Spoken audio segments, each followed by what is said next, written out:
Hey guys, welcome back to the channel. I'm kind of at a standstill right now on parts, swapping out my U-joints. You'll see that video coming up. But anyways, I got bored and I figured I would see if my trail welder idea would work out. So stick around, we'll see if it works. Stuff. What do we have here? We have a Harbor Freight titanium Flux core 125. That's what we're going to be working with. I picked this and a helmet up from Harbor Freight for like 300 bucks.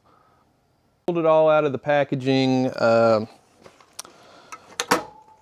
me get this open. Set the wire in, ran it through, all the things. So welder is set up, ready to go. But what am I going to use to power it? Let me show you.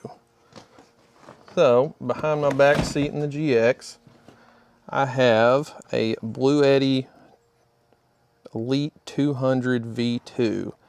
I believe this puts out like 2,600 watts or something like that. So should be more than enough to power that. But let's plug her in and see if it works. Okay, that's plugged in. Turn it on with the switch in the back. Okay, it's powering up. Let's see if we can get any wire to come out of here.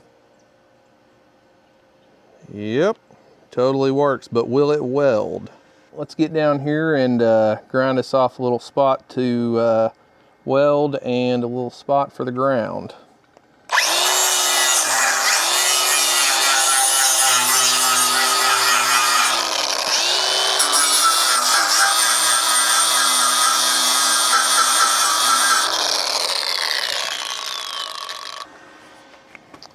Okay, let's hook on the ground clamp and see if she'll do anything.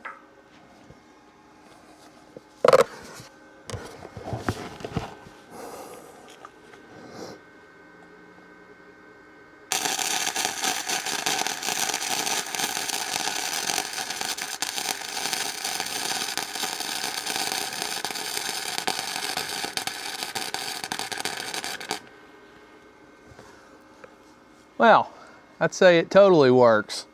Sweet. Well, let's see what we got here.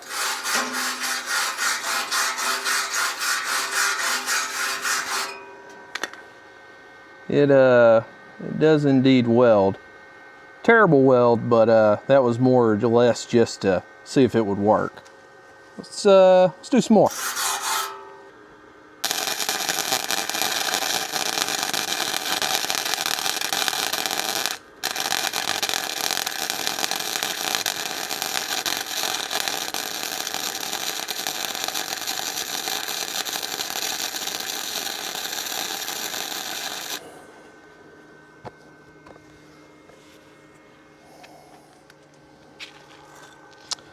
That's a little better, but as you can see,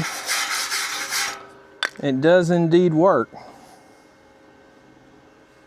So,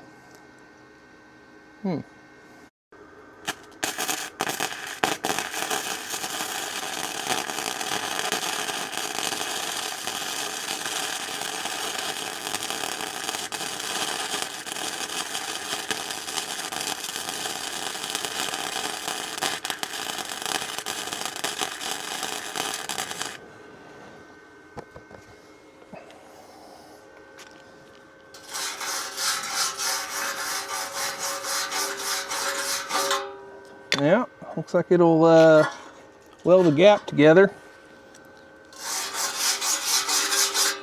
I think this is a total win. So, in conclusion, Harbor Freight Flux core for a trail welder. Do I understand that it is, again, just a little cheap flux core? Yes. Do I understand that I am not a great welder? Also yes, but I do think this could get you out of a pinch. And I think it's a pretty good viable option. So you know, just let me know what you think in the comments, and don't forget to like and subscribe. Thanks for watching, guys. Bye.